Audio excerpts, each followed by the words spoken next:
السلام علیکم ایک درود پڑھ لیجیے گا محمد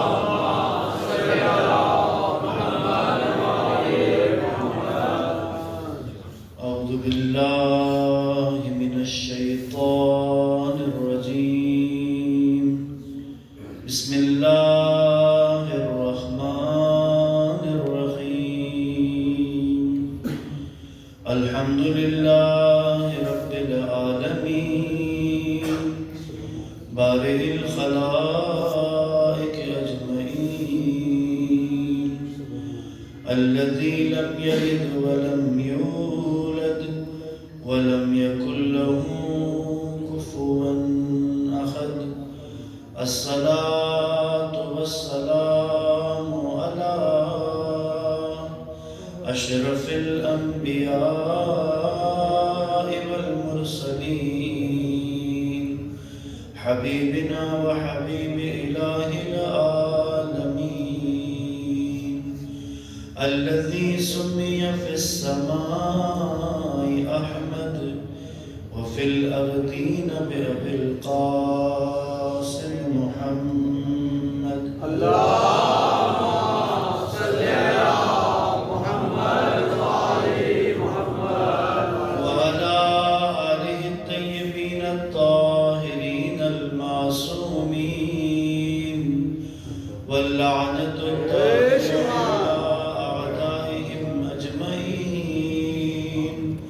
من يوم عداوتهم إلى قيام يوم الدين السلام عليك يا أبا عبد الله وعلى الأرواح التي حلت بفنائك عليك مني سلام الله أبدا ما بقيت وبقي الليل والنهار ولا جعله الله آخر العهد مني لزيارتكم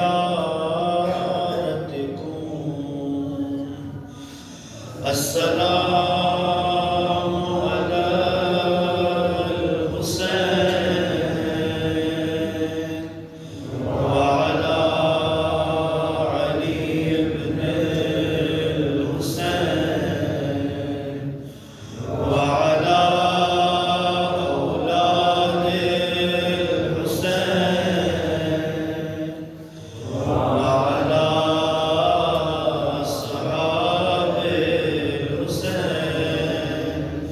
الذين بذلوا مهجهم دون الحسين عليه السلام صلوات اللهم صل على محمد وآل محمد سب سے پہلے بارگاہ رب العزت میں دست و دعا ہے پروردگار ہماری اس عبادت کو اپنے بارگاہ میں قبول فرمائے ہمیں اس عزاداری کا بہترین سے بہترین اجر عنایت فرمائے سید الشہداء کے عزاداروں میں ہمیں شمار فرمائے بانیان مجلس کا اہتمام کرنا ہم سب کا آپ سب کا تشریف لانا ہمارا حاضر ہونا پروردگار اس پرسے کو سید کائنات کے حضور قبول فرمائے ہمارے لیے توشہ آخرت قرار دے فرش عزا پر موجود آپ تمام مومنین اور مومنات اور جتنے مومنین مومنات نے ہم سے دعا کے لیے کہا ہے سب کی دعاؤں کی استجابت حاجات کی برابری کے لیے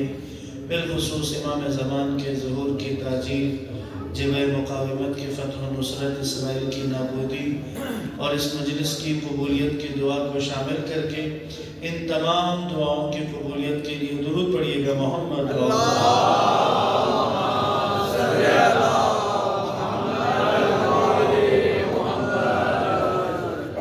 عزیزان محترم انصاران سیدہ کائنات کا تذکرہ گزشتہ مجالس میں کچھ ہوا ہے اور جاری ہے آج ہم ذکر شروع کریں گے حضرت ابو ذر غفاری رضی اللہ عنہ۔ ابو ذر نام ان کا جندب ہے مکہ کے قریب کے ایک علاقے میں رہائش پذیر تھے۔ ان کے اسلام کی جو داستان ہے وہ خود اللہ کے نبی نے بیان فرمائی ہے۔ ایک صحابی کو اللہ کے نبی نے ذکر کیا کہ میں تمہیں بتاؤں کہ ابو ذر کے اسلام لانے کی داستان کیا ہے۔ انہوں نے کہا رسول اللہ بیان فرمائیے۔ تو آپ نے فرمایا کہ ابو ذر اپنے ریوڑ کو، بھیڑوں وغیرہ کو چرا رہا تھا اپنے علاقے میں۔ ایک بھیڑیا تھا جو ان کے ریوڑ پہ حملہ کر رہا تھا۔ ایک طرف سے حملہ کیا، ابو ذر نے بھیڑیے کو اپنے عصا سے مارا، بھگایا۔ ایک طرف سے بھگایا تو کچھ دیر بعد دوسری طرف سے حملہ کیا، وہاں سے بھگایا تو کچھ دیر بعد ایک اور طرف سے آیا۔ تو ابو ذر نے اس بھیڑیے کو مخاطب کر کے کہا تجھ جیسا خبیث بھیڑیا میں نے نہیں دیکھا ابھی تک، ایک طرف سے تجھے مارتا ہوں نکل کے دوسری طرف سے آ رہا ہوں۔ اب یہ ایک بات تھی جو ابو ذر نے کہی، تو وہ بھیڑیا اللہ کے حکم سے بولنے لگا۔ اس نے کہا ابو ذر میں اتنا خبیث نہیں ہوں، مجھ سے زیادہ خبیث تو اہل مکہ ہیں کہ جو اللہ کے نبی کو جھٹلا رہے ہیں۔ مجھ سے زیادہ خبیث تو اہل مکہ ہیں کہ جو رسول کی تکذیب کرتے ہیں، انہیں شاعر کہتے ہیں، انہیں مجنون کہتے ہیں۔ ابو ذر حیران ہوا، یہ اس نے کیا کہا؟ گھر آیا، زوجہ سے کہا میرے لیے کچھ کھانا باندھو، میں نے مکہ جانا ہے۔ کچھ کھانا باندھ کے پیدل چل پڑے مکہ کے لیے۔ بڑا دشوار سفر طے کر کے مکہ پہنچے۔ مکہ پہنچنے کے بعد ظاہر ہے کہ زمزم کا سب کو معلوم تھا۔ ابو ذر زمزم کے کنویں کے پاس گیا، ڈول ڈالا کہ پانی نکال کے پیوں، تو جب نکالا تو دودھ نکل آیا، پانی کی جگہ دودھ تھا۔ اب ایک دوسری نشانی تھی تو ابو ذر متوجہ ہوا واقعی کوئی خبر ہے، اس میں سے دودھ تناول کیا۔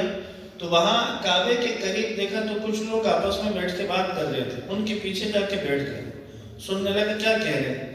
تو دیکھا تو وہ اس مکے میں اعلان رسالت کرنے کے بعد اللہ کے نبی کی جو مشغولیتیں تھیں اس کے بارے میں بات کر رہے تھے، مخالفین نبی میں سے تھے۔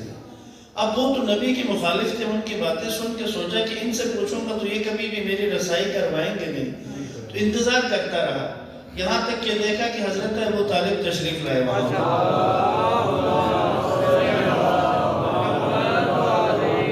جب حضرت ابو طالب آئے تو وہ جو اللہ کے نبی کی مخالفت میں باتیں کر رہے تھے ان کو ڈانٹا حضرت ابو طالب نے کہ تمہیں شرم نہیں آتی خانہ خدا کے اندر بیٹھ کے اس کے نبی کی مذمتیں کر رہے ہو، ان کی تکذیب کر رہے ہو، اپنی گفتگو ختم کرو، یہاں سے چلے جاؤ۔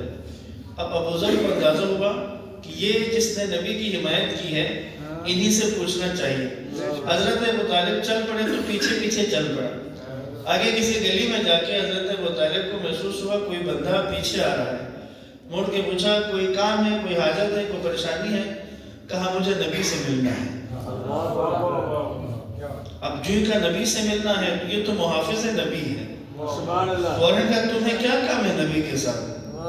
کہا میں ان پہ ایمان لانا چاہتا ہوں۔ واقعی؟ کہا واقعی میں ان پہ ایمان لانا چاہتا ہوں۔ کہا پھر کل صبح مجھے ملنا یہاں پہ کعبے کے پاس، کل صبح ملنا۔ ساری رات وہیں پہ انتظار کیا کعبے کے پاس۔ اگلے دن حضرت ابو طالب جب آئے دوبارہ گیا، کہا کیا تم اپنی بات پہ قائم ہو کہ نبی پہ ایمان لانا چاہتے ہو؟ کہا ہاں میں نبی پہ ایمان لانے کے لیے ہی آیا ہوں۔ کہا میرے ساتھ چلو۔ لے کے گئے حضرت حمزہ کے گھر میں، وہاں پہ حمزہ بھی موجود تھے اور کچھ لوگ بھی تھے، ان کے ساتھ بھی کچھ بات چیت ہوئی۔ اس کے بعد پھر ابو ذر کو اللہ کے نبی کے پاس لے گئے، بس نگاہ کرنی تھی سرور کونین کے چہرے کی طرف۔ ابو ذر کا دل جو پہلے سے نور سے بھرپور و مانوس بھی تھا، بھرپور تھا، منور تھا، فوراً کلمہ پڑھ دیا۔ کہا کہ میں گواہی دیتا ہوں کہ خدا کے سوا کوئی معبود نہیں ہے اور آپ اس کے پیغمبر ہیں، آپ اس کے نبی ہیں۔ بوسہ دیا ہاتھوں کا، کہا یا رسول اللہ مجھے اپنی غلامی میں قبول کر، مجھے اپنے ساتھ رکھیں۔ اللہ کے نبی نے جواب دیا ابو ذر تم یہاں آ گئے ہو لیکن پیچھے تمہارے بھائی کا انتقال ہو چکا ہے، تمہارے بھائی کے یتیم بھی تمہاری سرپرستی کے لیے منتظر ہیں، کیونکہ اب اس خاندان میں تم ہی وارث ہو، لہٰذا اب تمہاری دینی شرعی ذمہ داری یہی ہے کہ تم واپس اپنے علاقے چلے جاؤ، جا کے ان یتیموں کو سنبھالو، اپنے کام کاج کو سنبھالو، جب تک کہ ہم دوسری دفعہ ہماری ملاقات نہیں ہو تب تک یہی کام کرو۔ اس ملاقات کے بعد ابو ذر اپنے علاقے میں جانے کے بعد انہی کاموں میں مشغول رہے۔ اس کے بعد ابو ذر مدینے میں اللہ کے نبی کے پاس واپس آ گئے، جو ایک بڑا واقعہ نارملی آج بھی ایک عنوان عاشق رسول کا، عشق نبی کا ایک عنوان رائج ہے، بہت زیادہ تذکرہ ہوتا ہے، اشعار کہے جاتے ہیں، باتیں بیان کی جاتی ہیں۔ یہ جو سچے عاشق رسول ہے ابو ذر، غزوہ تبوک کا موقع تھا۔ تبوک کے موقع پہ جب سارا لشکر چلا تو حضرت ابو ذر کی جو سواری تھی، گھوڑا جو تھا یا خچر تھا، وہ کمزور تھا، جس وجہ سے وہ لشکر سے پیچھے رہ گئے۔ یہاں تک کہ فاصلہ کافی آ گیا تو دیکھا کہ سواری جو ہے وہ چلنے کے قابل نہیں تھی، تو ابو ذر نے سواری کو ترک کر دیا، پیدل چل پڑے، اور ایک مقام پہ جا کے جب لشکر نے پڑاؤ ڈالا تو بعض منافقین نے اللہ کے نبی سے کہا ابو ذر نہیں ہے، یعنی لشکر میں ابو ذر نہیں ہے۔ اللہ کے نبی نے کہا مطمئن رہو، ابو ذر فرار کرنے والوں میں سے نہیں ہے۔ کہا مطمئن رہو، ابو ذر وہ فرار کرنے والوں سے نہیں ہے، یقیناً اس کا جو جانور تھا، سواری تھی، اس کو کوئی مسئلہ ہوا ہوگا، آ جائے گا۔ کچھ دیر بعد کسی نے خبر دیا رسول اللہ ابو ذر آ رہا ہے۔ اللہ کے نبی نے کہا وہ پیاسا ہوگا، اس کو پانی پلاؤ جلدی سے۔ واقعی ابو ذر جب نبی کے پاس پہنچے، دست بوسی کی تو واقعی بہت پیاسے تھے، پیاس بہت زیادہ تھی۔ فوراً کسی نے پانی لا کے دیا، پلایا۔ اچھا، پانی پلانے کے بعد کسی نے کہا ارے ابو ذر کی مشق میں تو پانی ہے، پانی ابو ذر کی مشق میں ہے، پیا کیوں نہیں ابو ذر؟ ابو ذر نے کہا یا رسول اللہ، رستے میں آ رہا تھا تو ایک جگہ ایک چشمہ تھا جہاں پہ پانی، اس کے چشمے کا پانی بڑا ٹھنڈا اور میٹھا تھا، تو جو ہی میں نے اسے دیکھا تو پہلا خیال مجھے آپ کا آیا کہ یہ پانی اتنا میٹھا اور ٹھنڈا ہے تو میں اپنے نبی کو پلاؤں یہ پانی۔ تو مشق میں میں نے آپ کے لیے بھرا تھا پانی، چاہتا تھا کہ پہلے آپ کو پلاؤں اس کے بعد خود پیوں، اس لیے اس پانی کو میں نے استعمال نہیں کیا کہ پہلے آپ کو پلاؤں گا۔ یہ عشق تھا نبی کے ساتھ ابو ذر کا، اور اسی عشق کی دوام تھی کہ جو بعد میں اسی سلسلے پہ رہے، اسی پہ باقی رہے۔ ایک حدیث ہے اللہ کے نبی کی، عجیب و غریب ہے۔ ابو ذر کے بارے میں آپ نے فرمایا زمین نے، آسمان نے سایہ نہیں کیا اور زمین نے بوجھ نہیں اٹھایا ایسے کسی شخص کا کہ جو ابو ذر سے زیادہ سچا ہو۔ مشہور حدیث ہے، لیکن اب اس حدیث کے ساتھ ایک واقعہ جڑا ہوا ہے، عرض کرتا ہوں، درود پڑھے محمد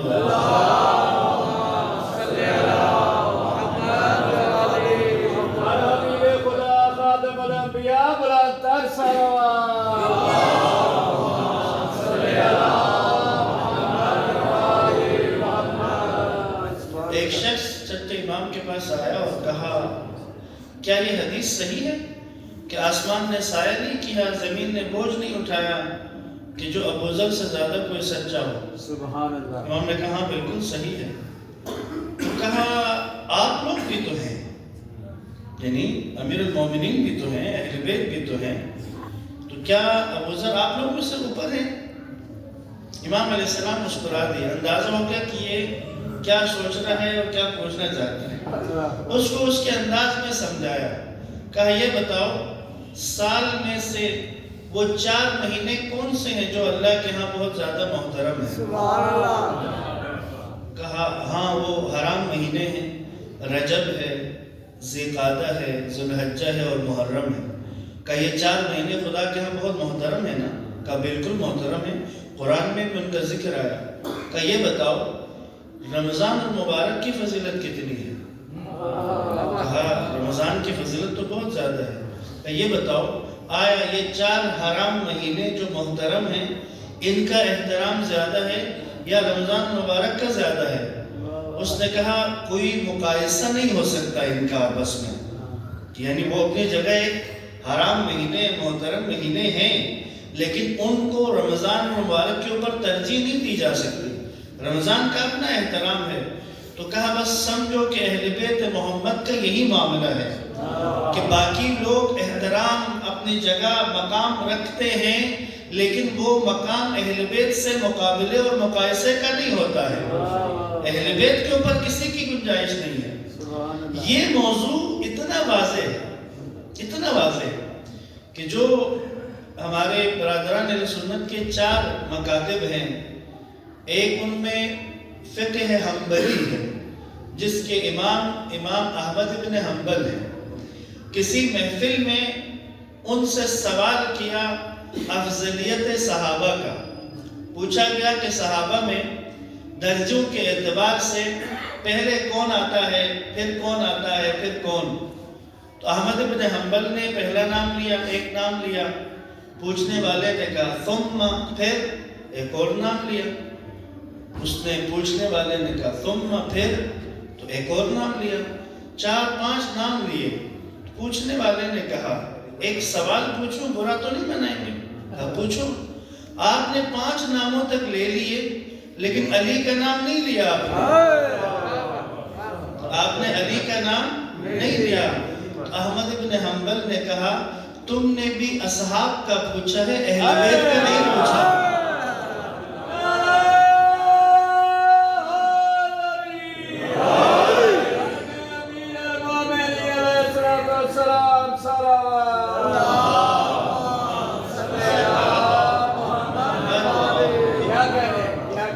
تم نے بھی اصحاب کا پوچھا ہے، اہل بیت کا نہیں پوچھا ہے۔ علی کا ذکر تو اہل بیت میں ہوگا۔ تو خیر عزیزان محترم، ابو ذر یقین کیجئے گا کہ یہ جو موضوع ہے کہ امیر المؤمنین کے یہ ساتھی جب سلطنت کو وسعت ملی تو یہ مختلف علاقوں میں جا کے انہوں نے اس کام کو، اس ذمہ داری کو جو امیر المومنین نے سپرد کی تھی بہترین انداز میں انجام دینا شروع کیا۔ ابو ذر کا معاملہ کتنا اہم ہے، 2-3 چند تاریخی حقائق ہیں جو آپ انشاءاللہ پوری تحمل کے ساتھ اور پورے اطمینان کے ساتھ سماعت فرمائیں گے۔ درود پڑھیں محمد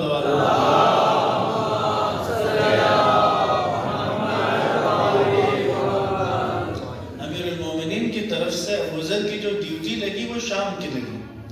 شام سے مراد آج کا سیریا نہیں ہے فقط، اس زمانے میں شام کے اندر موجودہ سیریا بھی شامل تھا، اردن بھی شامل تھا، فلسطین شامل تھا، لبنان شامل تھا، اور اوپر سے مصر کا بھی کچھ حصہ یہ شام کے علاقے میں شمار کیا جاتا تھا۔ ابو ذر یہاں پہنچے اور ابو ذر نے لبنان کے جنوب میں اپنے کام کا آغاز کیا۔ ابو ذر جیسی شخصیت کا اس علاقے میں ہونا یہ کوئی چھوٹی بات نہیں تھا، یہ شام کے اس دور کے حاکم کو اندازہ تھا۔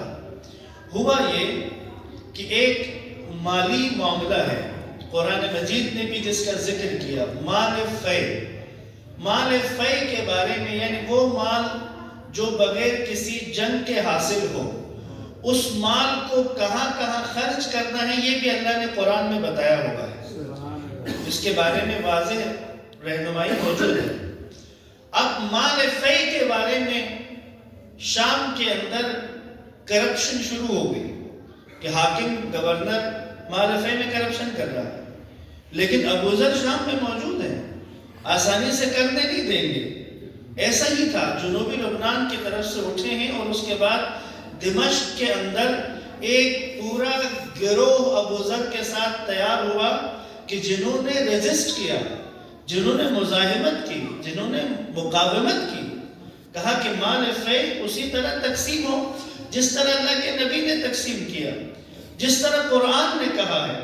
یہ مزاحمت اتنی بڑھ گئی کہ ابو ذر کو یہاں پر رکھنا، اس علاقے میں ٹھہرانا ان کے لیے قابل ہضم، قابل برداشت نہیں تھا۔ لہٰذا کسی ذریعے سے بقول مولانا مودودی کے مدینے میں موجود مروان بن حکم کے ذریعے سے خط لکھوایا کہ ابو ذر کو مدینہ بھیجا جائے، اس طرح بھیجا جائے کہ ایک ایسے اونٹ پر سوار کراؤ کہ جس پہ پالان نہ رکھا ہو، بے پالانے اونٹ پہ بٹھاؤ، اور کچھ شریر لوگوں کے ساتھ بھیجو کہ جو رستے میں اس کو دوڑائیں، تیز دوڑائیں۔ تو اونٹ کی سواری بغیر پالان کے کرنا، وہ بھی لمبے سفر کے لیے، اور وہ بھی ابو ذر جیسے بزرگ اور ضعیف العمر شخص کے لیے، یعنی یہ کافی تھا کہ ابو ذر مدینہ پہنچنے سے پہلے ہی اس دنیا سے رخصت ہو جائے۔ لیکن روایت میں ہے ابو ذر جب مدینہ پہنچے تو ان کی رانوں کا گوشت ختم ہونے کی جگہ پہنچ چکا تھا، اس قدر اذیت کے ساتھ۔ خیر مدینہ پہنچ گئے، وہاں کچھ عرصہ رہے۔ اب یہاں پہ ایک مشکل جو مدینے میں تھی وہ یہ تھی کہ یہودی عالم تھا کعب الاحبار، یہ اس کے کہتے ہیں، اس کا لقب تھا کعب نارملی یہ ٹخنے کو کہتے ہیں، ٹخنا، چونکہ پاؤں اور ٹانگ کے درمیان میں جو چیز ابھری ہوئی دکھتی ہے اس کو ٹخنا، اس لیے اس کو کعب کہتے ہیں۔ احبار ہیبر کی جمع ہے، ہیبر یہودی عالموں کو کہتے ہیں، یعنی گویا اس کو کعب الاحبار یعنی یہودی علماء کا ٹخنا کہلاتا تھا، کیونکہ یہ زیادہ بولنے والا، برجستہ جملے لگانے والا معروف تھا۔ یہ مسلمان ہو گیا۔ اب مسلمان ہونے کے بعد اس نے اپنی تیزی دکھائی، جگہ بنانے کی کوشش کی، تو مدینے میں ایک دفعہ حضرت ابو ذر اور اس کا سامنا ہو گیا۔ یہ ایک جگہ دین بتا رہا تھا مسلمانوں کو، یہ یہودی عالم جو مسلمان ہوا ہے یہ مسلمانوں کو دین بتا رہا ہے، اور ایک بات غلط ذکر کر رہا تھا۔ ابو ذر نے روکا اس کو، کہا تم کون ہو؟ تم یہودی ہو، تمہیں اسلام کا کیا پتا؟ تم کیوں اس طرح کی باتیں کر رہے ہو؟ یہاں پہ کچھ تکرار ہوئی تو حضرت ابو ذر نے اپنے عصا سے اس حضرت کے سر مبارک کو شگافتہ کروا دیا، کہا کہ دوبارہ مجھے نہ دیکھو کہ تم یہاں پہ دین بتانے لگو۔ تو یہ موضوع اور اس کے علاوہ ظاہر ہے کچھ اور موضوعات بھی ایسے تھے کہ جو باعث بنے کہ ابو ذر کو مدینہ سے جانے کے لیے کہا گیا، اور مدینہ سے جانے کے لیے کہا گیا جس علاقے میں ابو ذر کو بھیجا جا رہا ہے وہ ربضہ نامی علاقہ ہے۔ ربضہ ایک ایسا علاقہ تھا کہ جو بے آب و گیا ہے، جہاں کوئی سبزہ نہیں، جہاں پہ فصل نہیں اگتی، اس جگہ ابو ذر کو یہاں سے وطن مدینہ بدل کیا گیا۔ جب ابو ذر جانے لگے تو اسی فرد کی طرف سے کہ جس نے شام سے بلوایا تھا، اسی کی طرف سے یہ حکم جاری کیا گیا کوئی بھی ابو ذر کو رخصت کرنے کے لیے نہیں آئے گا، ابو ذر کو سی آف کرنے کے لیے، الوداع کہنے کے لیے کوئی بھی نہیں آئے گا، منع کر دیا۔ اور اگلے دن جب رخصتی کا وقت تھا تو اس نے دیکھا کہ منع کیا ہے، لیکن امیر المؤمنین امام حسن امام حسین کو لے کر، عمار یاسر اور کچھ اور لوگوں کو لے کر ابو ذر کو الوداع کہنے کے لیے آئے۔ سبحان اللہ۔ یہ بدبخت آگے بڑھا، کہتے یا علی ہم نے منع کیا تھا کہ کوئی بھی الوداع کہنے نہ آئے۔ امیر المومنین کے ہاتھ میں ایک چابک تھی، آپ نے اس سواری کی طرف چابک کو لگایا تو وہ سواری ایسے اچھلی کہ یہ سواری سے اٹھ کے نیچے گرا زمین۔ امیر المومنین آگے بڑھے ابو ذر کو رخصت کرنے کے لیے۔ ابو ذر نے جو ہی امیر المومنین اور امام حسن امام حسین کو دیکھا تو کہنے لگا، مدینے سے جلا وطن ہونا، مدینے سے جانا ابو ذر کے دل کے اوپر بہت بھاری گزر رہا تھا، لیکن ابو ذر کو رخصت کرنے کے لیے علی اور حسنین آئے، یہ عزت، یہ توقیر ابو ذر کی 7 نسلوں کے لیے کافی ہے۔ تو مولا یہ جلا وطنی، یہ جانا میرے لیے شاد تھا، لیکن یہ جو عزت افزائی آپ نے دے دی ہے تو میری 7 نسلوں کے لیے کافی ہے۔ ربضہ میں رہے، انتہائی قسمہ پرسی کے حالت میں ربضہ میں انتقال کر گئے۔ اللہ کے نبی نے کسی موقع پر ابو ذر کو یہ بتایا تھا کہ ابو ذر تمہیں ایک ایسی جگہ پر تمہاری انتقال ہوگا کہ جو ایک راستہ ہوگا، وہاں پر کوئی نہیں ہوگا، اور تمہاری تدفین اور تکفین اہل عراق میں سے کچھ لوگ کریں گے۔ یہ اللہ کے نبی نے پیشگوئی فرمائی ہوئی تھی۔ بس جب ابو ذر کا وقت انتقال آیا تو اپنی بیٹی سے کہا، ان کی بیٹی ساتھ تھی، کہا کہ بیٹی میرا انتقال ہو جائے، وہ جو شاہراہ ہے وہاں پہ جا کے کھڑی ہو جا، جو پہلا قافلہ تمہیں نظر آ جائے تو انہیں بتا دینا کہ صحابی پیغمبر ابو ذر اس دنیا سے جا چکے ہیں، ان کی تدفین کرنی ہے۔ بس ابو ذر رخصت ہو گئے دنیا سے، بیٹی وہاں جا کے کھڑی ہوئی تو دیکھا تو ایک قافلہ آیا اور اس قافلے میں مالک اشتر موجود تھے، ساسا بن سوہان موجود تھے، وہی امیر المومنین کی ٹیم تھی۔ یہ لوگ وہاں سے گزرے، دیکھا کہ بچی کھڑی ہے، کہا بیٹا خیریت ہے؟ کہا میں ابو ذر کی بیٹی ہوں۔ کہا ابو ذر کہاں ہے؟ کہا ان کا انتقال ہو گیا، ان کا جنازہ پڑا ہے تو ان کی تدفین کرنی ہے۔ بس یہ سب مل کے پہنچے اور ابو ذر کی تدفین کی۔ عزیزان محترم، امیر المؤمنین کا، سیدہ کائنات کا اور ان کے موقف کی حمایت کرنا یہ کوئی چھوٹا مرحلہ نہیں تھا اس دور میں، اور جنہوں نے کیا وہ ابو ذر جیسے سچویشن کا ان کو سامنا کرنا پڑا ہے۔ ابو ذر جیسا جلیل القدر صحابی کہ جن کے بارے میں نبی یہ کہہ دیں کہ اس زمین نے ایسے شخص کا بوجھ نہیں اٹھایا جو ابو ذر سے زیادہ سچا ہو، اس کو یہ دیکھنا پڑا ہے۔ ابو ذر کی شناخت میں دو اہم خصوصیات ہیں، ایک دونوں ملتی جلتی آپس میں، زہد اور قناعت، جو امام باقر علیہ السلام نے بیان کیا۔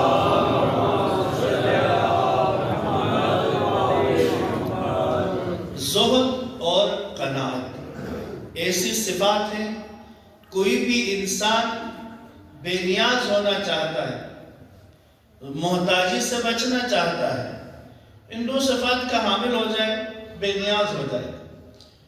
انسان اگر قناعت اختیار کرے تو بے نیاز ہو جاتا ہے۔ قناعت یعنی جو ہے اس پر گزارا کرے، جو ہے اس کے اوپر اپنے آپ کو لے آنا، اپنی زندگی کو اپنی موجودہ سرمایے کے اوپر موجود وسائل کے ساتھ زندگی گزارنا قناعت ہے۔ زہد کیا ہے؟ زہد کا ایک منفی مفہوم ہے، اس مفہوم کی اصلاح امیر المؤمنین نے میرے اور آپ کے لیے کر دی ہے۔ درود پڑھیے گا محمد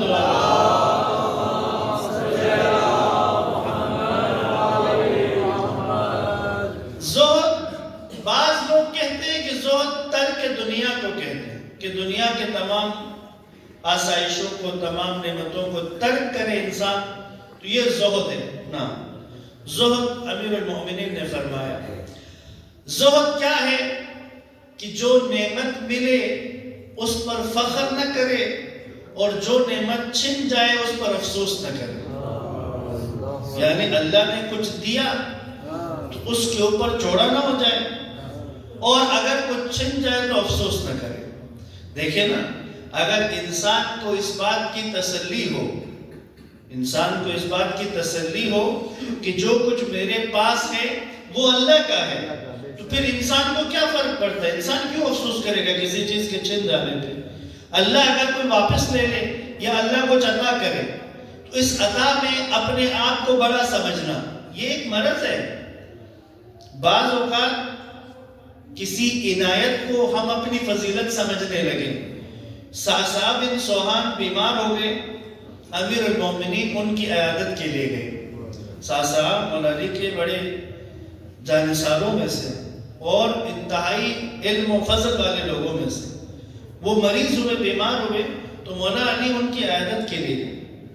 جا کے عیادت کی، بیمار کرسی کی احوال پوچھے، اور جب مولا علی وہاں سے نکلنے لگے تو ساسا کو ایک نصیحت کی، کہا ساسا، یہ جو میں تمہاری عیادت کے لیے آیا ہوں، ایسا نہ ہو کہ تم اس عمل کی وجہ سے اپنے باقی ساتھیوں پہ فخر کرنے لگو، یعنی دوسروں پہ فخر کرنے لگو۔ پھر ایک جملہ کہا مولا نے، کہیں ایسا نہ ہو کہ ہماری عنایت کو اپنی فضیلت سمجھنے لگو، یعنی یہ ہماری عنایت ہے، ایسا نہ ہو کہ اس کو اپنی فضیلت سمجھنے لگو۔ عزیزان محترم، کسی کے اوپر بھی عنایت، جیسے آپ کو کربلا کی زیارت نصیب ہو گئی، آپ کو مشہد کی زیارت نصیب ہو گئی، یہ ان کی عنایت ہے، آپ کی فضیلت نہیں ہے۔ یعنی کوئی زیارت سے واپس آئے اور لوگوں کے سامنے زیارت کا تذکرہ، اپنے سفر کا تذکرہ اگر ایسے سنائے کہ لوگوں پہ اپنی فضیلت جتانا چاہتا ہے تو غلط کر رہا ہے۔ تمہاری لوگوں پر کوئی فضیلت نہیں ہے، یہ تو ان کا کرم تھا کہ جو تم پر عنایت کی ہے، ان کی عنایت کو اپنی فضیلت نہ سمجھ لینا۔ اگر بیان بھی کرنا تو ان کی عنایت کے طور پہ بیان کرنا، لوگوں کے سامنے احساس تفاخر نہ کرنا. زہد معصوم نے فرمایا اگر تم ملی ہوئی نعمت پہ اتراتے نہیں ہو اور اگر کوئی نعمت چھن جائے تو جزا فضا نہیں کرتے تو گویا تم نے دونوں ہاتھوں سے زہد کو سمیٹ لیا ہے. یعنی تم نے اپنے آپ کو زہد کے اندر اپنے آپ کو پہنچا دیا ہے. یہ صفت حاصل کرنا ایک. دوسرا امیر المومنین نے نہج البلاغہ میں افضل الزہد سب سے افضل ترین زہد کیا ہے؟ اخفاء الزہد زہد کو چھپانا. بعض اوقات انسان زہد کی وجہ سے بھی متکبر ہو جاتا ہے. یہ بھی ہوتا ہے. اسی لیے کہا زہد کو چھپانا. جیسے یہ تعلق اندر سے.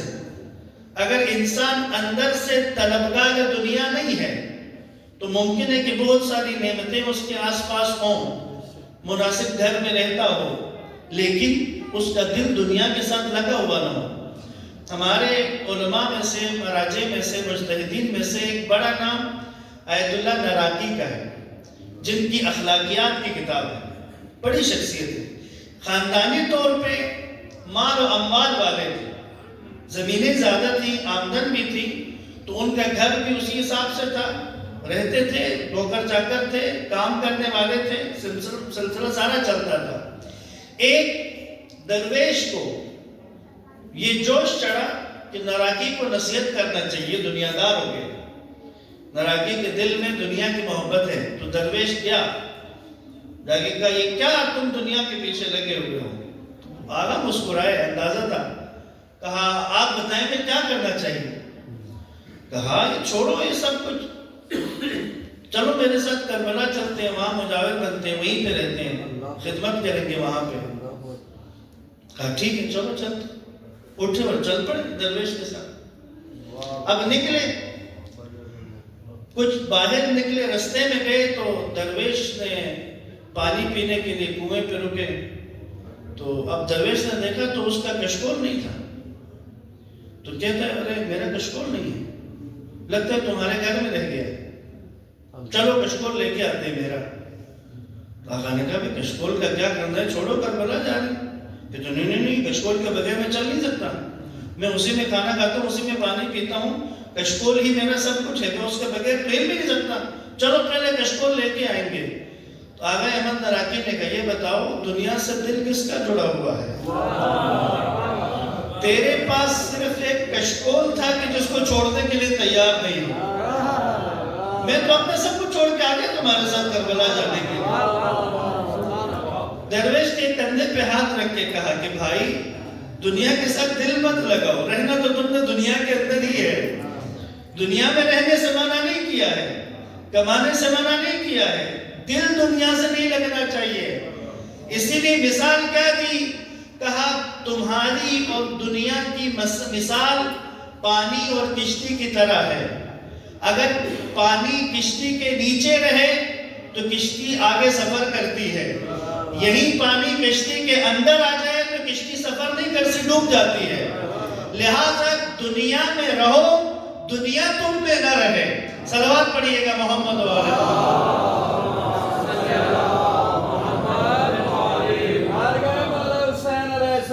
سلام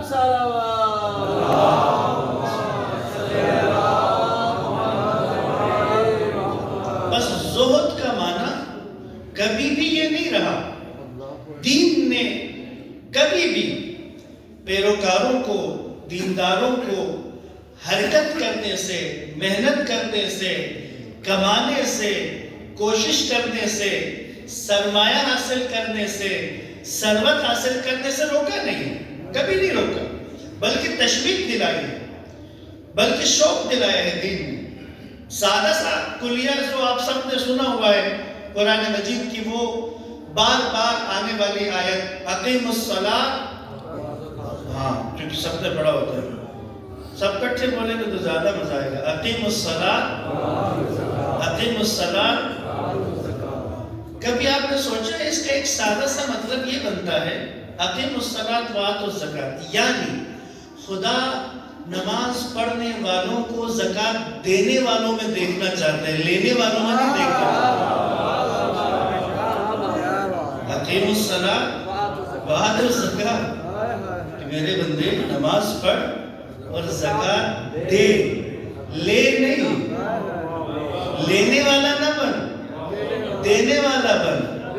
خدا تجھے زکات دینے والوں میں دیکھنا چاہتا ہے، ویسے ہی جیسے خدا تمہیں نماز پڑھنے والوں میں دیکھنا چاہتا ہے۔ تو دین نے روکا نہیں، لہذا زہد کا معنی ترک کام نہیں ہے، ترک دنیا نہیں ہے۔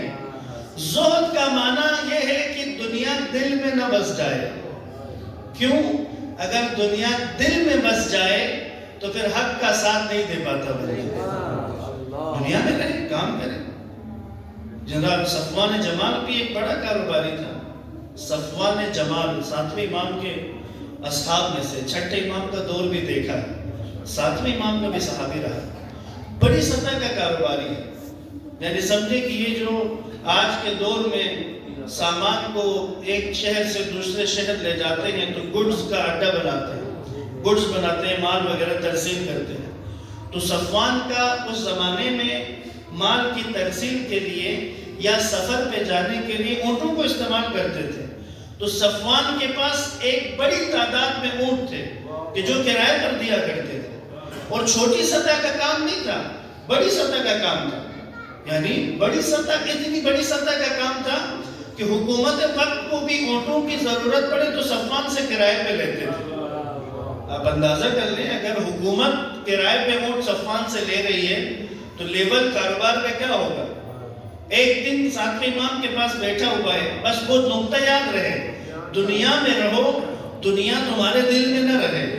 صفوان کا کاروبار بڑا ہے، آمدن بھی زیادہ ہے، ورکر بھی زیادہ ہے، لیکن کاروبار دل میں نہیں تھا۔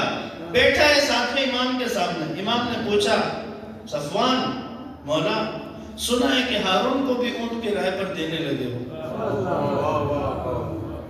اب بزنس مین ہے، پہلی بات تو کرنی کہ مولا آپ کو تو پتہ ہے کہ میرا کام ہے، مجھے تو فرق نہیں پڑتا کہ ہارون کرائے پہ لیتا ہے یا کوئی بھی، میرے لیے تو وہ ایک کسٹمر ہے، ایک گاہک ہے۔ صفوان یہ بتاؤ، جب ہارون تم سے اونٹ کرائے پر لیتا ہے تو تمہارا دل یہ چاہتا ہے کہ وہ اونٹ واپس لانے تک اور ان کا کرایہ دینے تک ہارون زندہ رہے؟ صفوان نے کہا ہاں مولا یہ تو دل کرتا ہے۔ اب اللہ کے نبی کے بیٹے نے، حجت خدا نے کہا صفوان جو کسی ظالم کے ایک دن کی بھی زندگی چاہے وہ ہمارا نہیں، وہ ہمارا نہیں ہے۔ امام کی محفل سے اٹھا، اپنے گھر آیا۔ آج کے ہمارے جوانوں کے سمجھنے کے لیے اگر یہ الفاظ استعمال کرو، اپنے کام کے وہ مینیجر ایم ڈی وغیرہ کو بلایا، بلا کر کا بات سنو، سارے اونٹ فروخت کر دو، آج سے کاروبار بند۔ کیوں؟ رننگ بزنس ہے آپ کا، کوئی نقصان بھی نہیں ہوا ہے، کوئی نقصان بھی نہیں ہوا ہے۔ صفوان نے کہا ایسا نقصان ہو چکا ہے جس کو تم لوگ نہیں دیکھ سکتے ہو۔ یعنی دنیا کا تو کوئی نقصان نہیں ہوا ہے، لیکن میرا عقیدہ خطرے میں پڑ چکا ہے، اور میں علی کا ماننے والا ہوں، عقیدے پہ کمپرومائز کر کے دنیا حاصل نہیں کر سکتا ہوں کبھی بھی۔ فروخت کر دو سر، بیچ دی۔ اب بڑی سطح کا کاروباری تھا، اتنے بڑے کاروباری کا ایک دم کاروبار چھوڑنا۔ ہارون کو پتا چلا، بلا لیا ہارون نے، تم نے کام چھوڑ دیا، کیوں؟ تقیہ کیسی جگہوں پہ ضرورت ہے؟ کہا جناب بس بوڑھا ہو گیا ہوں، بہت کام کر لیا، اب مجھ سے سنبھالا نہیں جاتا اور میں اس لیے تم نے چھوڑ دیا۔ ہارون نے کہا میں جانتا ہوں کہ کس کے کہنے پہ تم نے چھوڑا، اگر تمہارے باپ سے ہمارے مراسم نہ ہوتے تو میں اس پر تمہیں سزا دیتا۔ تو یہ شاید صفوان کے دل کی پکار ہو جو وہاں وہ کہہ نہ سکے، ہارون میں نے اتنا بڑا بزنس امام کے لیے چھوڑ دیا ہے، تو تجھے کیا لگتا ہے تیری سزا سے ڈروں گا؟ مجھے تیری سزا کا خوف رہے گا؟ مجھے یہ بتائیں اتنا بڑا فیصلہ کون سا دل کر سکتا ہے؟ وہ دل جس میں دنیا کی محبت آئی ہو وہ یہ فیصلہ نہیں کر سکتا کبھی۔ وہ تو اپنے لیے کوئی رستہ، کوئی مولانا صاحب کو کال کرے گا، مولانا کوئی حل ہے؟ کیونکہ کام تو میں چھوڑ نہیں سکتا. کوئی حل بتائیں، کوئی طریقہ، کوئی رستہ. اذان محترم، بس زہد کیا ہے؟ دنیا تمہارے دل میں جگہ نہ بنا. تم دنیا میں رہو، ایسے رہو کہ زکوٰۃ دینے والوں میں نظر آؤ، زکوٰۃ لینے والوں میں مت دکھو، لیکن دنیا کو اپنے دل میں مت بسانا. اس کے پیچھے ایک باریک سا راز ہے، وہ اگر آپ کے تک پہنچ گیا تو میری آج کی محنت مکمل ہو جائے گی. درود پڑھے محمد وآلہ.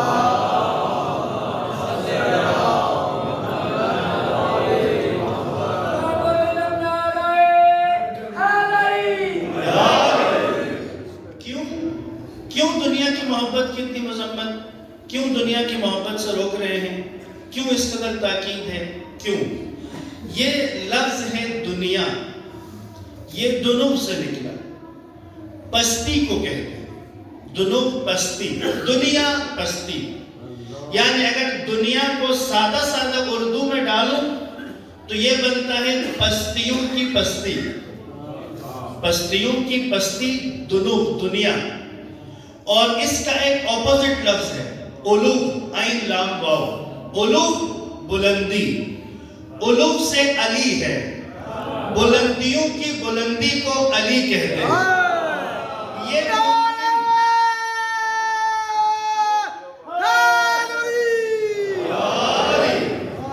یہ ممکن نہیں ہے کہ کسی دل میں دنیا بھی ہو اور علی بھی ہو. یا علی ہے یا دنیا ہے، کیونکہ پستی اور بلندی ایک جگہ اکٹھے ہو ہی نہیں سکتے. صلوات پڑھیے گا محمد و آل محمد.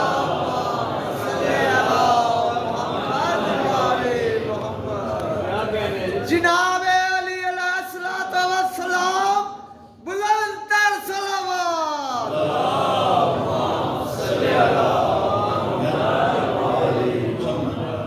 توجہ ہے ظالم. چونکہ جس دل میں دنیا ہو وہاں علی نہیں ہوگی، کیونکہ دنیا پستی ہے اور علی بلندی ہے. بلندی اور پستی ایک جگہ جمع نہیں ہوتے کبھی. اس لیے محبت دنیا کی دل میں نہ آئے، کشتی کی طرح رہے. پانی دنیا ہے اور کشتی، جتنی دیر تک کشتی، پانی کشتی کے نیچے ہے سفر جاری رہے گا. جب پانی کشتی کے اندر آئے گا تو پھر سفر جاری نہیں رہے گا، پھر ادھر ہی رہ جائیں گے، پھر ڈوب جائیں گے. اسی لیے راہ ابوذر غفاری زہد ہے. زہد کون سا؟ ترک دنیا نہیں. زہد یعنی محبت دنیا کی دل میں نہیں آنی چاہیے. دل کو خاص رکھیں اللہ اور اللہ والوں کی محبت کے لیے، کیونکہ اللہ کو دل چاہیے. حدیث میں کہا نا خدا تمہارے عمل نہیں تمہارے دل کو دیکھ رہا ہوتا ہے کہ تمہارے دل میں کیا ہے. اگر تمہارا دل خالص ہے تو چھوٹا سا عمل بھی تمہیں کہاں کا کہاں پہنچا دے. اور اگر دل خالص نہ ہو، خالصتاً خدا کے لیے نہ ہو، تو بڑے سے بڑا عمل بھی کوئی جگہ بنا ہی نہیں سکتا. صلوات پڑھیے گا محمد و آل محمد.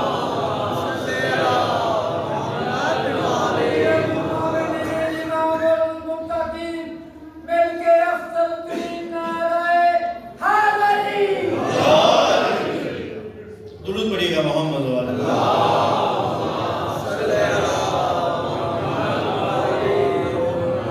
بس عزیزان محترم، جس طرح عمار کا رستہ واضح تھا ہمارے لیے، کل سلمان کے رستے کی بھی چند نشانیاں آپ نے دیکھ لی. ابوذر کا رستہ، دنیا کی محبت دل میں نہیں آنی چاہیے. اگر دنیا کی محبت آ جائے تو پھر نہیں، پھر پیچھے رہ جائیں گے.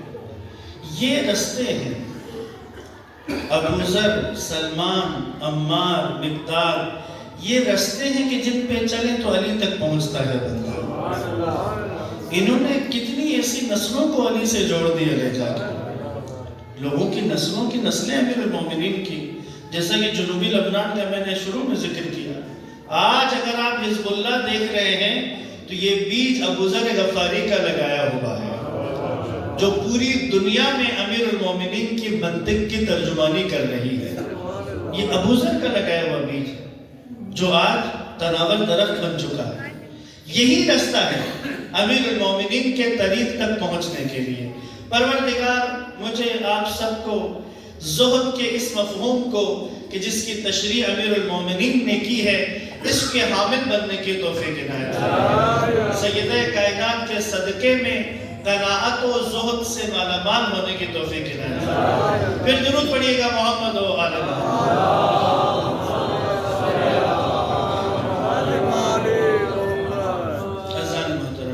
سیدہ کائنات کے ایام قریب آتے جا رہے ہیں۔ کل کی شب تک ہم اس شب تک پہنچ جائیں گے کہ جو شب زہرا کے بچوں کی ماں سے جدائی کی شب۔ سب سے زیادہ تمام بچے اپنی ماں سے مانوس، منسوب، مربوط، لیکن حسین کو ماں سے کچھ زیادہ ہی رغبت ہے۔ امیر المومنین کبھی کبھی امام حسین کے بارے میں کہتے تھے یہ بالکل اپنی ماں کی شبیہ ہے۔ شباہت اختیار کرنے میں کربلا میں اگر حسین کے زخموں کی طرف توجہ کریں ایسا ہی لگتا ہے جیسے ماں کی شبیہ بن گیا ہے حسین۔ ایک انسیت ہے بہت زیادہ۔ زہرا کو اپنے بچے بہت پیارے ہیں۔ آخری دن اسماء نے دیکھا کہ بستر چھوڑ کے بی بی کام کر رہی ہے گھر کو۔ اسماء نے تڑپ کے کہا بی بی میں کر لیتی، مجھے حکم دے دیتی۔ کہا نہیں اسماء آج صبح خواب دیکھا ہے میں نے۔ کیا دیکھا بی بی؟ خواب میں بابا کو دیکھا۔ میں نے بابا سے کہا بابا آپ کی بیٹی رل گئی مصیبت۔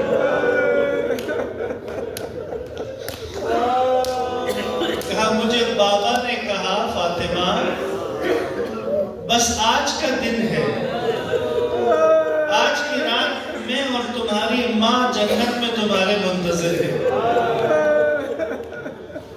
کہا اسماء جب مجھے پتا چلا میں آج جانے لگی ہوں تو میرا دل کر رہا تھا کہ آخری دفعہ اپنے بچوں کو خود کھانا بنا کے کھلاؤں، خود ان کے لباس بدلواؤں۔ ماں ہے اسدا، ماں کا دل ہے۔ دو مقام ہیں اس عمل کے اندر، اس واقعے کے اندر کہ جہاں حسین کے لیے ماں نے کچھ زیادہ ہی اہتمام کیا ہے۔ پہلا بس یہی دونوں عرض کروں گا آج کے مسائل میں۔ جنازہ تیار کیا، امیر المومنین نے آواز دی۔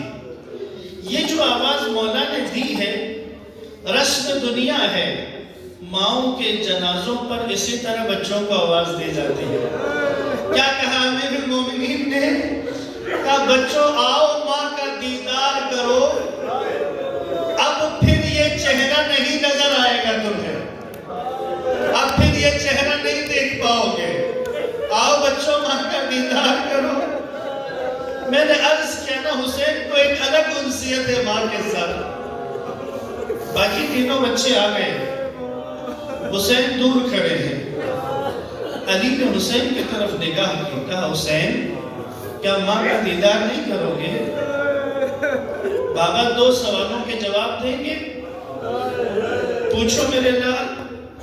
کہا کیا میری ماں مریم سے بڑا درجہ نہیں رکھتی؟ تو حسین تیری ماں فخر مریم ہے۔ کہا کیا میرا درجہ عیسیٰ سے بڑا نہیں؟ کہا تو فخر عیسیٰ ہے۔ کہا بابا میں نے سنا ہے کہ عیسیٰ نے جب مریم کو آواز دی تو مریم نے کفن سے اپنی باہیں پھیلا دی۔ بابا میں نہیں آؤں گا جب تک اماں خود نہیں بلائیں گے۔ یہاں حسین کی آنکھوں سے آنسو نکلنے تھے، بند کفن کھلے، زہرا کے ہاتھ نکلے، الیہ الیہ یا حسینی، آ میرے لال حسین، تیری خاطر تیری ماں پلٹ آئی ہے، تیرے آنسو نہیں دیکھ سکی ہے۔ ماں کے گلے لگ کر ایسا گریہ حسین نے کیا، زمین و آسمان کے فرشتوں نے امیر المومنین کو صدا دی، یا علی بچوں کو زہرا سے جدا کر لیجئے۔ زمین و آسمان کے فرشتے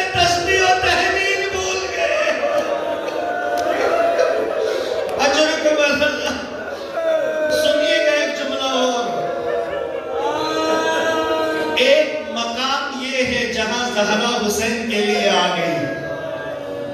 ایک مقام اور بھی ہے کربلا میں، جب بھی کوئی شہید اپنے گھوڑے سے گرنے لگتا، پلٹ کے حسین کو آواز دیتا تھا، السلام علیکہ یا مولا۔ جس نے بھی حسین کو آواز دی، مولا بڑی تیزی سے اس کے لیے پہنچتے، مولا فوراً اس کی مدد کو پہنچتے۔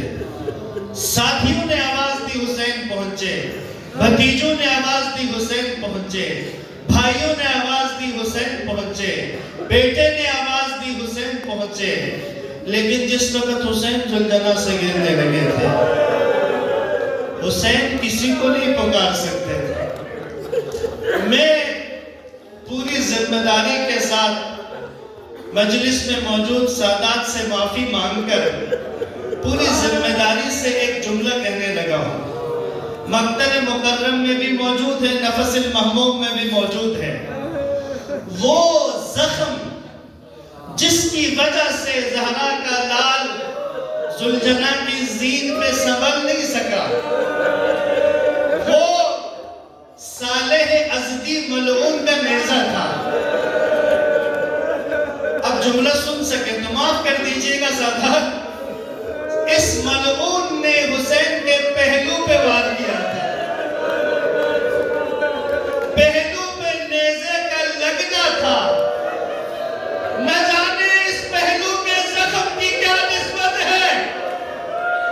نیزے کا پہلو پہ لگنا تھا، حسین کی زبان سے نکلا اما زہرا، زلجنہ سے پلٹ کے زمین کربلا کی طرف۔ حسین نے کربلا کی طرف نگاہ کی تو دیکھا زہرا نے ہاتھ پھیلائے ہوئے۔ بالکل وہی منظر حسین کو یاد آیا، جیسے کفن سے باہر پھیلائی ہے، آج پھر زہرا نے ہاتھ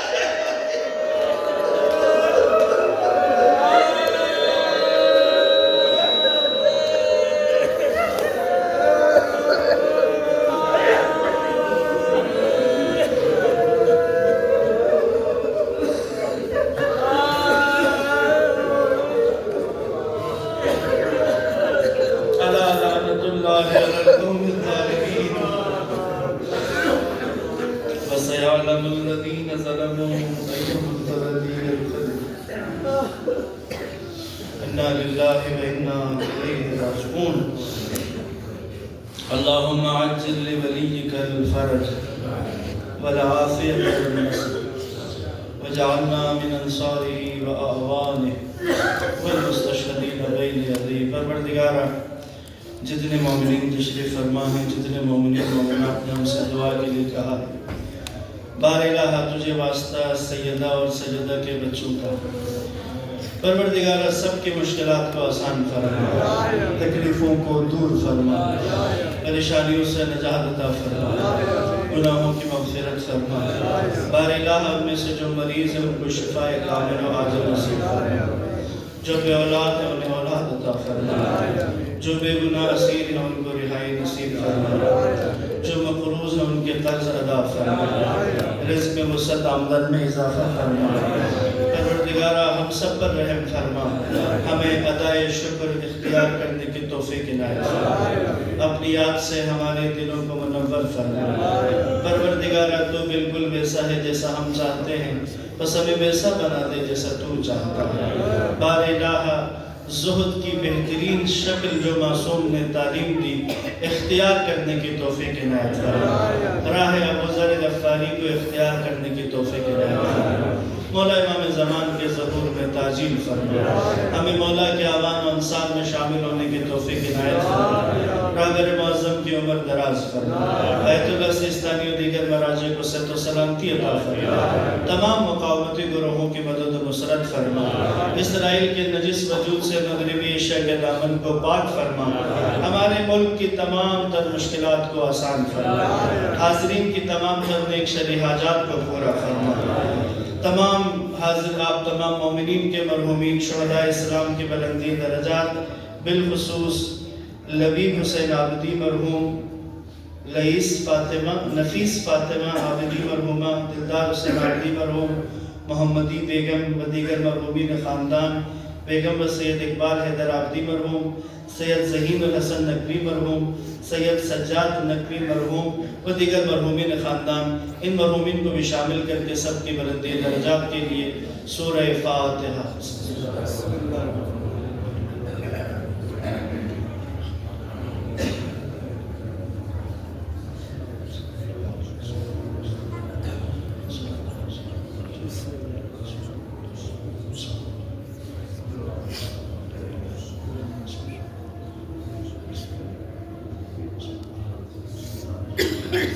درود پڑھیے گا محمد